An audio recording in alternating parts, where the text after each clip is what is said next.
este tiempo y a pedirle que Él nos ayude y que podamos mantenernos fieles a su escritura y poder ver en el Evangelio de Juan la gloria de Cristo. Amén. Señor, gracias por esta mañana. Tus bondades, Señor, son incontables. Tus misericordias se renuevan todos los días, Señor. Y tu gracia sobre gracia, Señor, cada día también nos recuerda la grandeza y la hermosura de tu poder, Señor. Hoy vengo delante de ti agradecido, Señor. No sé tantas cosas que tú harás durante este tiempo que estaremos predicando este evangelio, Señor, pero antes que todo, Señor, te pido que me ayudes y que me guíes, Señor, hacia tu palabra.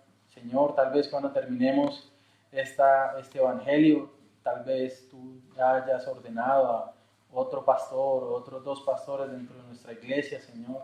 Sabes que ese es nuestro deseo y que hacia allá queremos ir, Señor, y por eso también los hermanos están deseando ser instruidos para toda buena obra, Señor. Así que muchas cosas podrán pasar al finalizar, cuando ya estaremos hablando, Señor, de tu pasión, de tu muerte, de tu resurrección, Señor.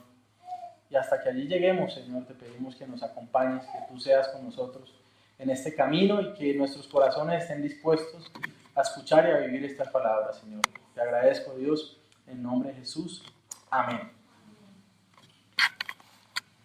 Una de las cosas maravillosas que puede experimentar un creyente es que si alguien le pidiese razón de su fe, tal vez puede hablar acerca de su conversión durante prolongados espacios de tiempo y contar su testimonio. Tal vez algunos de nosotros recordamos alguna cadena de eventos que Dios permitió para que finalmente nos convirtiéramos a Él y comenzáramos a amarle, pero tal vez otra sería la historia si se nos pidiera hablar acerca de quién es Dios.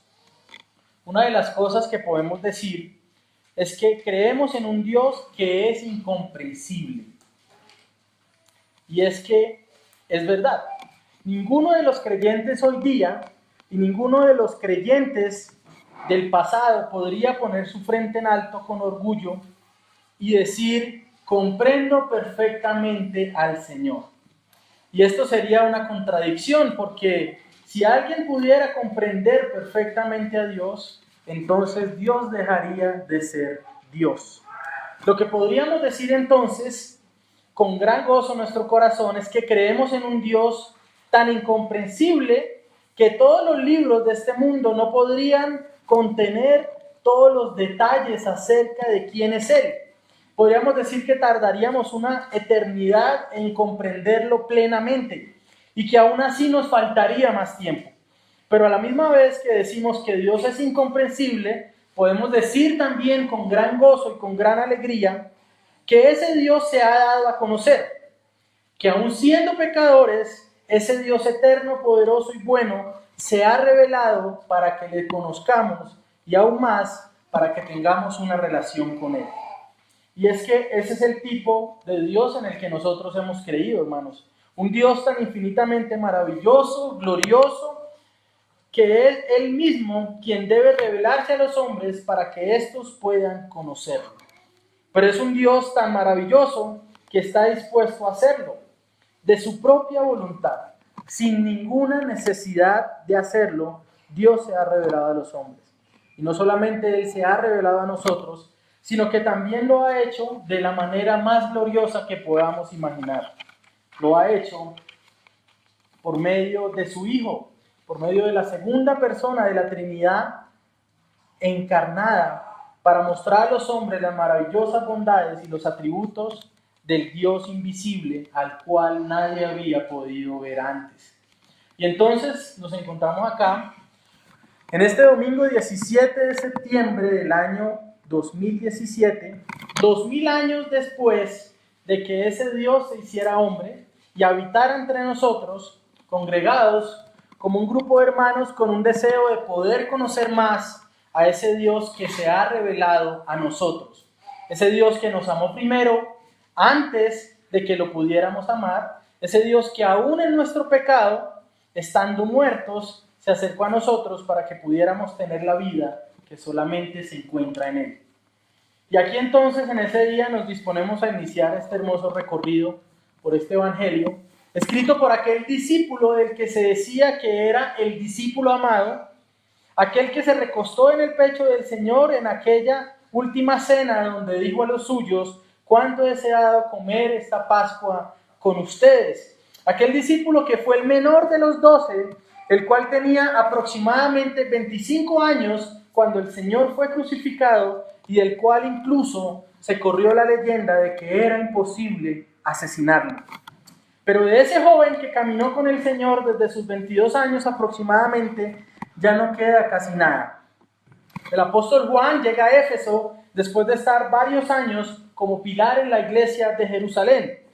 La iglesia llega entonces a la iglesia que ha sido fundada por el apóstol Pablo. Llega a Éfeso aproximadamente en el año 67, más o menos un año después de que el apóstol Pablo haya sido asesinado, teniendo ya una edad más o menos entre los 60 y los 65 años. En algún momento de su estancia en Éfeso, durante el reinado de Domiciano, es desterrado a la isla de Patmos, donde escribe el Apocalipsis, siendo ya un anciano. Luego de que Domiciano muriera en el año 96 y de que subiera al poder el emperador Marco Nerva, se le permite a Juan salir de su destierro en Patmos y regresar a Éfeso, donde se cree que escribió sus epístolas y su evangelio poco antes de morir. Entonces vemos al apóstol escribiendo este maravilloso y glorioso evangelio, teniendo una edad aproximada entre los 89 a los 96 años de edad. Este evangelio entonces se presenta como el último evangelio escrito de los 4 y podemos ver su propósito en uno de los pasajes que podemos encontrar allí mismo en Juan capítulo 20, versículo 30 y 31. Allí podemos encontrar cuál fue el propósito del apóstol al escribir este evangelio. Vamos allí a Juan capítulo 20.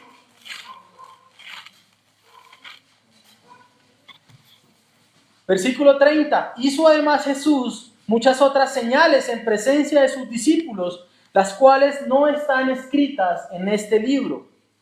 Pero estas se han escrito para que creáis que Jesús es el Cristo, el Hijo de Dios, y para que creyendo tengáis vida en su nombre.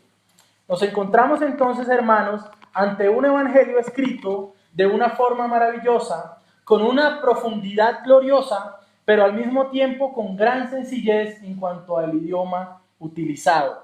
Inicialmente es escrito para los hermanos de la iglesia de Éfeso, los cuales son en su mayoría gentiles, es decir, que no venían de un trasfondo judío.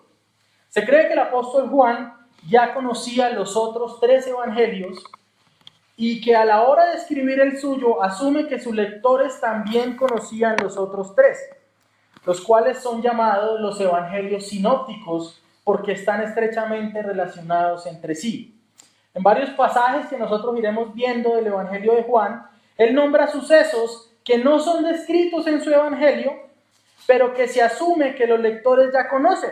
Por ejemplo, en Juan capítulo 3, versículo 24, el apóstol Juan nombra el encarcelamiento de Juan el Bautista. Sin embargo, él, en el resto del evangelio, no explica las razones de su encarcelamiento, ni tampoco nos cuenta que fue asesinado, como sí lo hace Mateo, Marcos y Lucas.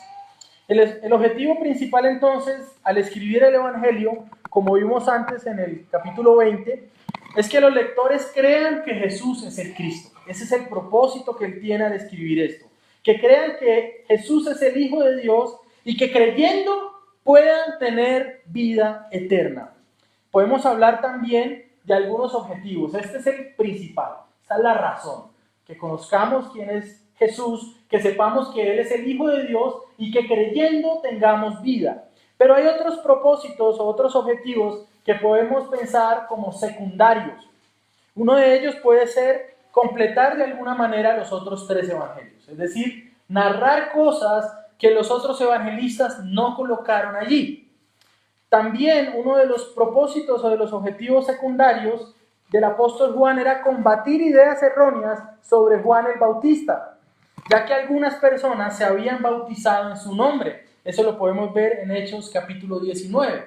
Y es interesante lo que el apóstol Juan escribe acerca de Juan el Bautista, porque el apóstol Juan fue, antes de ser discípulo de Cristo, fue discípulo de Juan el Bautista. Entonces nosotros vemos en los sinópticos, describiendo los discursos de Juan, generación de víboras y todas estas cosas que habla, si alguien te pide un manto, dale dos, y todas estas cosas, pero la visión de Juan el Evangelista es mucho más profunda acerca del Bautista, porque nos muestra ya Juan hablando acerca de Jesús como el Cordero de Dios que quita el pecado del mundo, por ejemplo.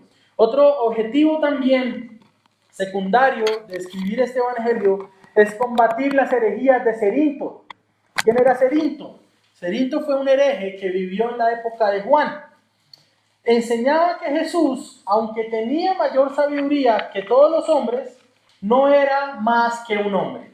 Es decir, que Cerinto no negaba otra cosa sino la divinidad de Cristo. Él negaba que Jesús fuera Dios hecho hombre. Vemos al apóstol entonces continuamente enfatizando en su evangelio que Jesús es el Cristo y que es el Hijo de Dios. Al igual que estos otros evangelios, nosotros, hermanos, tenemos que recordar que Juan no hace una biografía completa del Señor Jesús. De hecho, Juan dice que es imposible hacer una biografía completa de Cristo. Nosotros podemos ver eso al final de su evangelio, en el versículo 25 del capítulo 21, cuando él dice, y hay también otras muchas cosas que hizo Jesús, las cuales, si se escribieran una por una, pienso que ni aún en el mundo cabrían los libros que se habrían de escribir. Amén. Es decir, que el Evangelio no es una biografía detallada, es imposible hacer una biografía detallada del Evangelio de Cristo durante su Evangelio público, no es posible hacerlo. Lo que sucede en los Evangelios es que Dios inspira a sus apóstoles para que ellos, cada uno de ellos, registren los eventos de la vida de Cristo que permitan que los creyentes y la iglesia sean edificadas en el fundamento correcto y que puedan tener el entendimiento de que Cristo es el Salvador. Cada evangelista entonces tiene una función específica dada por el Espíritu Santo, el cual recordemos que le enseña todas las cosas y le recordará también. Eso es parte de lo que vamos a ver. Así que cada uno consigna aquellos eventos de la vida de Jesús que son necesarios para saber que Él es el Salvador. Así que todos los relatos que son exclusivos del Evangelio de Juan, es decir, que no aparecen en los otros tres, tienen como propósito que nosotros sepamos que Jesús es el Cristo y que tengamos vida eterna al creer en Él. Eventos como por ejemplo la resurrección de Lázaro, el discurso del buen pastor y el discurso del aposento alto y la oración sacerdotal de Juan 17 no se encuentran en los otros tres evangelios, por nombrar algunos. Hay más eventos que no están en los otros tres. Así que este evangelio en primer lugar es dirigido a la gente de Éfeso, dirigida a los efesios, a los creyentes en Éfeso, pero también es dirigida en general a todos los cristianos. Nosotros podemos darnos cuenta de esto en Juan 17, cuando el Señor ora por sus discípulos y el Señor dice, no oro solamente por ellos, sino por aquellos que han de creer por la palabra de ellos. Así que el Evangelio de Juan es para nosotros también. Una de las diferencias del Evangelio de Juan es que cuenta con elaborados discursos de Cristo y discusiones con maestros de la época en vez de parábolas.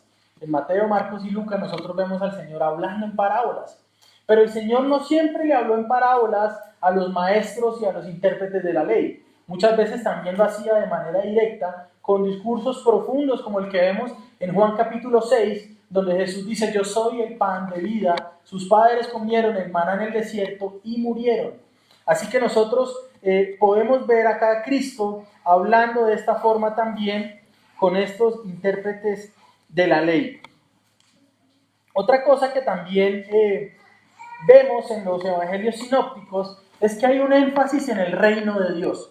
Se habla del reino de Dios. Pero en el evangelio de Juan, el énfasis, a pesar de que está en el reino también, el énfasis recae en el rey de ese reino.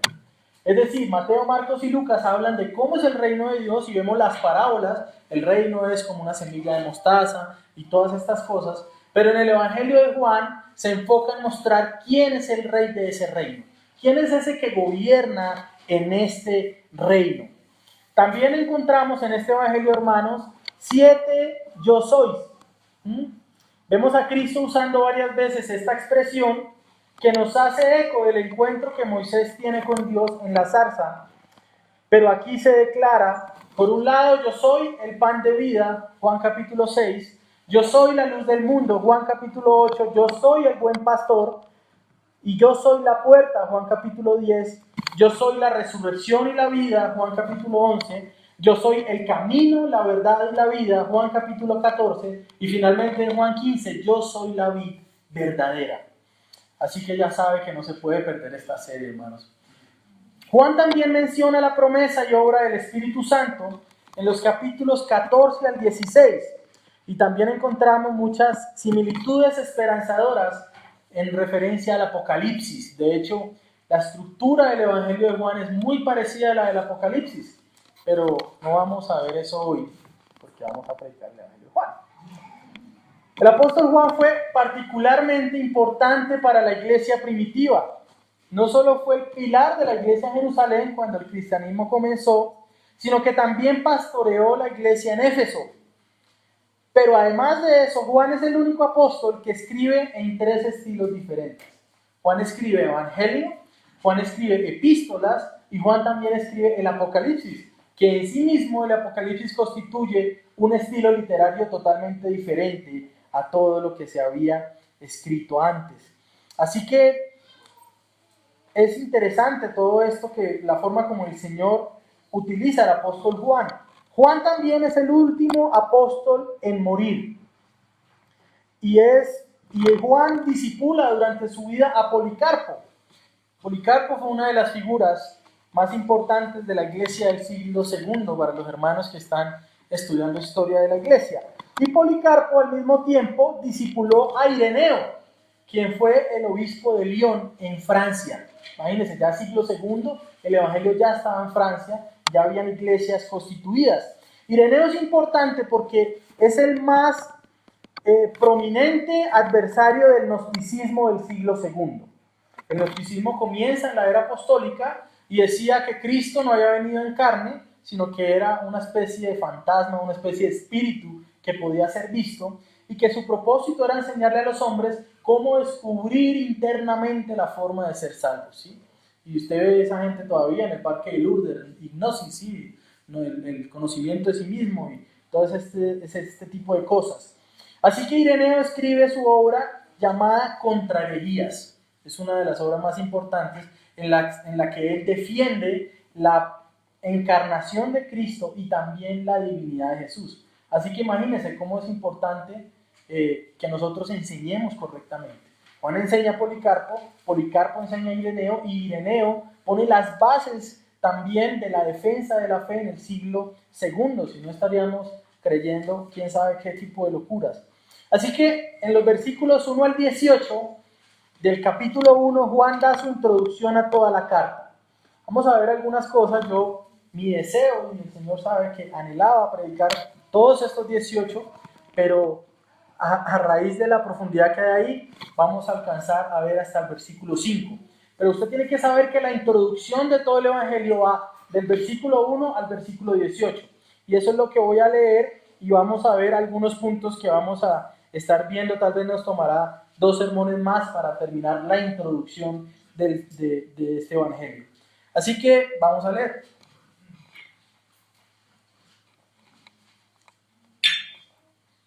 En el principio era el Verbo, y el Verbo era con Dios, y el Verbo era Dios.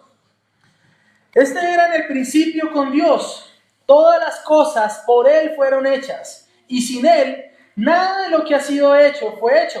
En Él estaba la vida, y la vida era la luz de los hombres. La luz en las tinieblas resplandece, y las tinieblas no prevalecieron contra ella. Hubo un hombre enviado de Dios, el cual se llamaba Juan. Este vino por testimonio, para que diese testimonio de la luz, a fin de que todos creyesen por él. No era él la luz, sino para que diese testimonio de la luz. Aquella luz verdadera que alumbra a todo hombre venía a este mundo. En el mundo estaba, y el mundo por él fue hecho, pero el mundo no le conoció. A lo suyo vino, y los suyos no le recibieron. Mas a todos los que le recibieron, a los que creen en su nombre, les dio potestad de ser hechos hijos de Dios, los cuales no son engendrados de sangre, ni de voluntad de carne, ni de voluntad de varón, sino de Dios. Y aquel Verbo fue hecho carne, y habitó entre nosotros. Y vimos su gloria, gloria como del unigénito del Padre, lleno de gracia y de verdad. Juan dio testimonio de él, y clamó diciendo: este es de quien yo decía, el que viene después de mí es antes de mí, porque era primero que yo. Porque de su plenitud tomamos todos, y gracia sobre gracia. Pues la ley por medio de Moisés fue dada, pero la gracia y la verdad vinieron por medio de Jesucristo. A Dios nadie le vio jamás. El unigénito Hijo que está en el seno del Padre, Él le ha dado a conocer. Amén. Durante estas semanas vamos a ver algunas cosas en esta introducción. Primero, vamos a ver la gloria eterna de Cristo. Segundo, vamos a ver la gloria de Cristo en la creación. Vamos a ver la gloria de Cristo en la caída del hombre. Vamos a ver el testimonio de Juan el Bautista. Y vamos a ver la gloria de Cristo en su encarnación. Así que vamos a arrancar con la gloria eterna de Cristo. Versículo 1 y versículo 2. En el principio era el Verbo, y el Verbo era con Dios, y el Verbo era Dios. Este era en el principio con Dios. A diferencia de los evangelios sinópticos, los cuales enfatizan en su inicio la genealogía de Jesús, el apóstol Juan, inspirado por el Espíritu Santo, comienza desde la eternidad pasada para mostrarnos la preexistencia de Cristo. Es decir, que lo que nosotros estamos leyendo en los versículos 1 y 2, hermanos, es un vistazo leve a lo que sucedía antes de que todas las cosas fueron creadas. Algunos científicos tratan de mirar qué pasó en el inicio, el Big Bang y todas esas teorías que dan. Pero nosotros tenemos información de qué sucedió antes del inicio. ¿Qué sucedió antes de que las cosas comenzaran a existir? Estos versos entonces nos muestran una época antes del tiempo. Nos muestra lo que sucedía justo antes de que la creación de Génesis comenzara. Se nos muestran varias cosas. Primero, Cristo existe eternamente. Una de las herejías pasadas defendida por Cerinto y casi 2 siglos después por Arrio, decía que Cristo era un simple hombre y se oponía a la Trinidad. Pero en este pasaje vemos a Cristo como ese verbo, o en el griego como ese logos de Dios. En la cultura griega y para los filósofos, el concepto de logos apuntaba hacia el conocimiento y a la razón. De allí viene la palabra lógica, por ejemplo. Sin embargo, Cristo era más que el conocimiento de Dios. Cristo es aquel que revela a Dios en su plenitud, aquel que revela los atributos que se revelan de Dios desde el principio. Así que el significado del término logos que usa el apóstol no podemos encontrarlo en el pensamiento griego. Algunos dicen eso, ¿no? Pablo, influenciado, influencias de los griegos, de los helenos y todo esto, escribe acerca de este logo, pero la palabra logos también estaba dentro del pensamiento semita o judío. Esa palabra tiene 2 propósitos. Primero, por un lado da expresión al pensamiento interno o al alma del hombre, aun cuando ese pensamiento no sea expresado o escuchado por nadie más fuera de él. ¿Cuántos de ustedes, todos pensamos todo el tiempo, ¿sí o no? ¿Cuántos de ustedes no se hablan permanentemente a ustedes mismos, pero a veces esas cosas que ustedes se dicen, nadie más las conoce? Es decir, ustedes nunca las hablan. Entonces, eso es el logos. Todo ese pensamiento que está dentro de alguien permanentemente. Pero por otro lado, Logos revela el pensamiento y por tanto el alma del que habla a otros. Es decir, logos no solo en lo que pensamos, sino también en las cosas, son las cosas que expresamos. Así que Cristo es el verbo de Dios en ambos sentidos. Por un lado, expresa o refleja la mente de Dios. Es decir, Cristo es el que refleja cuáles son los pensamientos de Dios. Pero también Cristo refleja lo que es Dios al hombre. Es decir, Cristo refleja quién es Dios y Cristo refleja cómo Dios se revela a nosotros y qué nos permite conocer de Él. La segunda cosa que vemos acá es que el verbo era o estaba con Dios. El verbo que es Cristo estaba con Dios el Padre en la eternidad. Sin embargo, eran personas diferentes. Cristo tiene una relación filial eterna con Dios. Como parte de la Trinidad, son personas diferentes y tenían una relación entre ellos.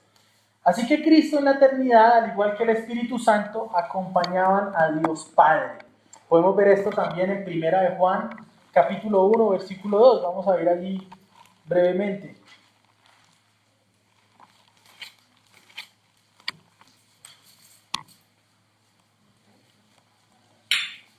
Primera de Juan 1:2 dice: porque la vida fue manifestada, bueno, desde el verso 1, lo que era desde el principio, lo que hemos oído, lo que hemos visto con nuestros ojos, lo que hemos contemplado y palparon nuestras manos, tocante al verbo de vida. Porque la vida fue manifestada y la hemos visto y testificamos, y os anunciamos la vida eterna, la cual estaba con el Padre y se nos manifestó. Así que ellos, el Padre, Hijo y Espíritu Santo, tenían una gloriosa y hermosa comunión entre ellos. Así que Dios no crea al hombre porque estaba en un estado de depresión debido a la soledad. No, Él tenía relación con las otras dos personas de la Trinidad. Una comunión plena, una comunión llena de gozo que el Hijo tenía siempre presente. Cristo durante su ministerio terrenal todo el tiempo recordaba aquella hermosura de estar en comunión perfecta con el Padre. Por eso incluso en Juan capítulo 17, cuando el Señor está orando, Él dice: ahora pues, Padre, glorifícame al lado tuyo con aquella gloria que tuve contigo antes de que el mundo fuese. Juan 17:5. Otra cosa también, entonces, el verbo estaba con Dios, pero también se nos dice que el verbo era Dios. El apóstol hace un énfasis ahora en la divinidad de Cristo. El verbo estaba con el Padre desde la eternidad, eran diferentes personas, sin embargo ese verbo que es Cristo y el Padre son uno solo, así como son uno con el Espíritu Santo. El verbo era completamente divino. Es decir, que Cristo no es el primer ser creado, como dicen los testigos de Jehová. Cristo es Dios mismo. Ahora usted puede preguntarme: pastor, ¿cómo puede ser esto posible? Hermanos, si pudiéramos explicarlo con plenitud, Dios no sería Dios. Creemos en la gloriosa doctrina de la Trinidad porque la vemos en pasajes como este. Pero este misterio está infinitamente por encima de nuestras mentes mortales. Así que la Escritura nos revela: en el principio estaba el verbo estaba con Dios, eran personas diferentes con el Padre, pero el verbo era Dios. O sea que nos habla de esa misma esencia como Dios, pero de personas diferentes. Versículo 2. Este era en el principio con Dios. Otra traducción dice: este mismo estaba en el principio cara a cara con Dios. Nuevamente el apóstol enfatiza la eternidad de Cristo. Una hermosa comunión con el Padre, teniendo una existencia personal y distinta, pero al mismo tiempo siendo uno con Él. El apóstol quiere afirmar a la iglesia en la fe y en el amor de Dios. Es decir, que el apóstol comienza este evangelio hablando de Cristo como alguien que existe eternamente, hablando como alguien que tiene unidad con el Padre en la Trinidad, pero que son personas distintas dentro de la Trinidad. Luego de establecer la gloria de Cristo, su deidad y su existencia desde la eternidad, el apóstol nos lleva al inicio del tiempo. Así que el apóstol habló qué sucedía antes de la creación y ahora desde el versículo 3 nos muestra qué sucedió en la creación. Y nos muestra la gloria del Hijo en la creación. Versículo 3 y versículo 4.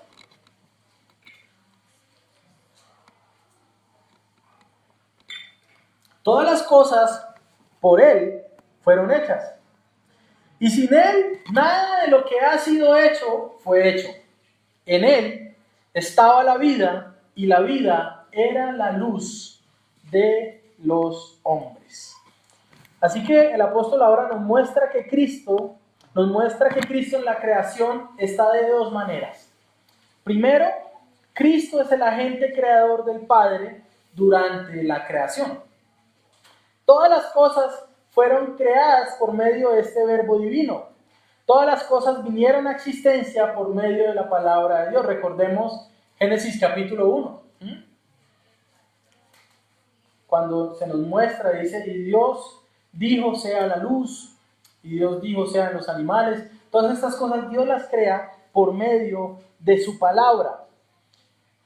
Y también se afirma que sin Él nada de lo que ha sido hecho fue hecho. Es decir, que todas las cosas fueron creadas por Él. Cristo no solamente es el agente creador de todo, sino que es Él el que da propósito también a la creación. Es decir, que aquí encontramos dos respuestas que muchos han buscado durante el principio de los tiempos. ¿Quién creó todas las cosas? Dios por medio de Cristo. ¿Para qué se crean todas las cosas? Para Cristo. Es decir, que todo se trata acerca de Él. Colosenses capítulo 1, versículo 16 nos habla también acerca de esta verdad, el apóstol Pablo. Esto no era una invención del apóstol Juan. Colosenses 1:16 nos dice, porque en Él fueron creadas todas las cosas, las que hay en los cielos y las que hay en la tierra, visibles e invisibles, sean tronos, dominios, sean principados, sean potestades, todo fue creado por medio de Él y para Él. Gloria a Dios. Así que la creación entonces es hecha para Cristo. Todo lo que existe, hermanos, es hecho para el Hijo. Todas las cosas son hechas para Él. Nos muestra también a Cristo en la creación como aquel en donde estaba la vida. Versículo 4. En Él estaba la vida y la vida era la luz de los hombres. El apóstol no nos dice que a través de Él estaba la vida, sino que en Él está la vida. Juan quiere establecer que desde la eternidad y a lo largo de toda la antigua dispensación o del Antiguo Testamento, la vida estaba en el Verbo, es decir, que la vida estaba en Cristo. ¿Se identifica esa vida de qué manera? La luz de los hombres, ¿no? Entonces vemos un paralelismo. Juan usa primero la vida, pero después también la define como la luz de los hombres. Es decir, que esta vida reside en el Verbo, en Cristo. No apunta en primera medida a una vida material, como la entendemos, sino que el apóstol se refiere a una esfera espiritual. La vida y la luz de los hombres apunta al conocimiento de Dios el Padre y de Cristo. Como más adelante veremos también en la oración de Cristo en Juan 17, cuando el Señor dice, y esta es la vida, ¿qué es? Que te conozcan a ti, ¿quién? El único Dios verdadero, y a Jesucristo, a quien tú has enviado. Así que tener vida entonces es tener una íntima comunión con Dios en Cristo. Por eso se nos habla de que todos aquellos que no están en Cristo están en ¿qué condición? Muerte espiritualmente. Así que esta vida y esta luz podemos entenderla como la plenitud de la esencia de Dios y podemos ver en esta luz sus gloriosos atributos, su santidad, su verdad, su amor, su omnipotencia, su soberanía. Esta vida completa y gloriosa de Dios ha estado presente en el Verbo desde la eternidad y a través de toda la antigua dispensación. En Él estaba la vida. Adicionalmente, aunque en primera instancia esta vida y esta luz apunta a algo espiritual, es decir, el primer significado, a lo primero que apunta es a algo espiritual, también podemos ver esta luz y esta vida como la fuente y la causa de toda vida material.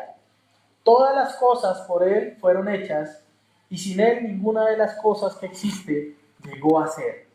Así que esta luz entonces se presenta como la fuente de la revelación general. En el discipulado hoy hablamos un poquito de eso.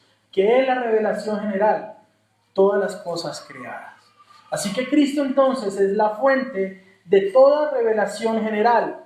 Cristo revela por medio de la creación a todos los hombres que existe un Dios. Nadie tiene excusa delante de Dios. Todos vemos las obras de la creación de Dios. Así que esta luz que existe desde la eternidad, siendo la fuente de la iluminación de los hombres, en cuanto a todo lo espiritual y a la salvación, nos muestra también un contexto de lo que es el Evangelio. Al decir, y la vida era la luz de los hombres. El verso cuarto nos muestra que esa luz fue revelada a los hombres. No era una luz que se encontrara en Dios mismo oculta, es decir, Dios no esconde esa luz, sino que esa luz fue anunciada. Esto podemos entenderlo también como el conocimiento que tenía Adán y Eva antes de la caída. ¿Cómo era la relación de Adán y Eva antes de que cometieran pecado? ¿Cómo era? Era una relación directa con el Señor, era una relación perfecta, el Señor les hablaba, ellos escuchaban, el Señor le daba un mandato a Adán, él obedecía hasta que llegamos a Génesis capítulo 3. Así que la vida era la luz de los hombres. Cristo se manifestaba de forma directa a Adán y Eva, y de esto habla este pasaje y le mostró su luz. Sin embargo, hermanos, en el versículo 5 nos muestra algo más. Y vamos a ver la gloria en la caída. Versículo 5. La luz en las tinieblas resplandece, y las tinieblas no prevalecieron contra ella. Otra traducción dice, las tinieblas no la acogieron. El versículo 5 entonces incluye algo nuevo.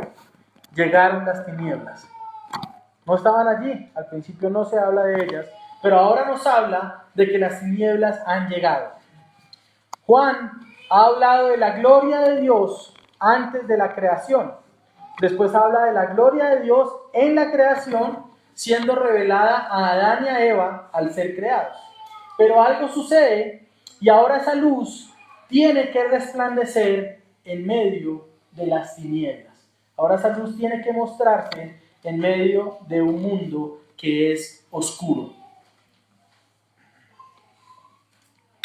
¿Qué ha sucedido entonces? El hombre ha caído, Adán y Eva pecaron, y aunque el versículo 5 no nos muestra esto, el próximo domingo andaremos un poco más en la gloria de Dios en la caída.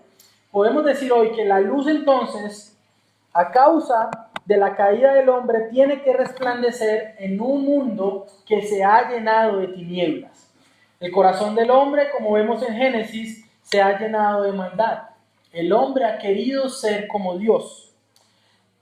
El hombre ha querido ser esa luz, pero en ese intento de ser la luz, lo único que ha logrado es llenar la creación de Dios de densas tinieblas. Sin embargo, a pesar de esa caída y de las tinieblas que llegan, una vez más la luz de Dios resplandece en esa primera promesa dada del Evangelio en Génesis capítulo 3, versículo 15, donde Dios ha prometido que alguien vendrá a destruir a la serpiente y la derrotará para siempre. Dios enviará a alguien que hará lo que Adán no pudo hacer, reflejar la luz plena de Dios. ¿Cómo lo reflejará esta persona? Con la obediencia y con su santidad. Así que esa luz verdadera dada por Dios entonces comienza a resplandecer. Y a pesar de que las tinieblas tratan de resistirla, la luz continúa brillando durante todo el Antiguo Testamento, mostrando quién es Dios. Esa luz entonces no solo resplandece en la promesa de Génesis 3:15, esa luz resplandece con el Cordero Pascual en Éxodo, resplandece con todos los demás símbolos como el sacerdocio y el tabernáculo. Esa luz resplandece en Levítico con las ofrendas y los holocaustos que anuncian el derramamiento de la sangre de Jesús. Esa luz alumbra en números con la serpiente que es levantada en lo alto. Esa luz alumbra en la conquista de la tierra prometida y por medio de Josué nos muestra que vendrá un guerrero libertador que conseguirá para nosotros no solo una tierra donde fluye leche y miel, sino una nueva tierra y nuevos cielos donde alumbrarán la justicia de Dios. Esa luz verdadera alumbró por medio de los jueces, enviados por Dios en medio de una generación pecadora que se había apartado de su Señor. Esa luz verdadera alumbró por medio de David, que nos mostraría que vendría un glorioso rey, que sería verdaderamente obediente y poderoso para dirigirnos como pueblo. Esa luz verdadera se revela por medio del glorioso templo hecho por Salomón, aunque apuntaría a un templo aún más glorioso, que sería derrumbado, destruido, pero que volvería a levantarse con poder 3 días después en la resurrección. Esa luz verdadera alumbraría a los hombres por medio de todos los profetas, llamándolos al arrepentimiento y a volver al Señor.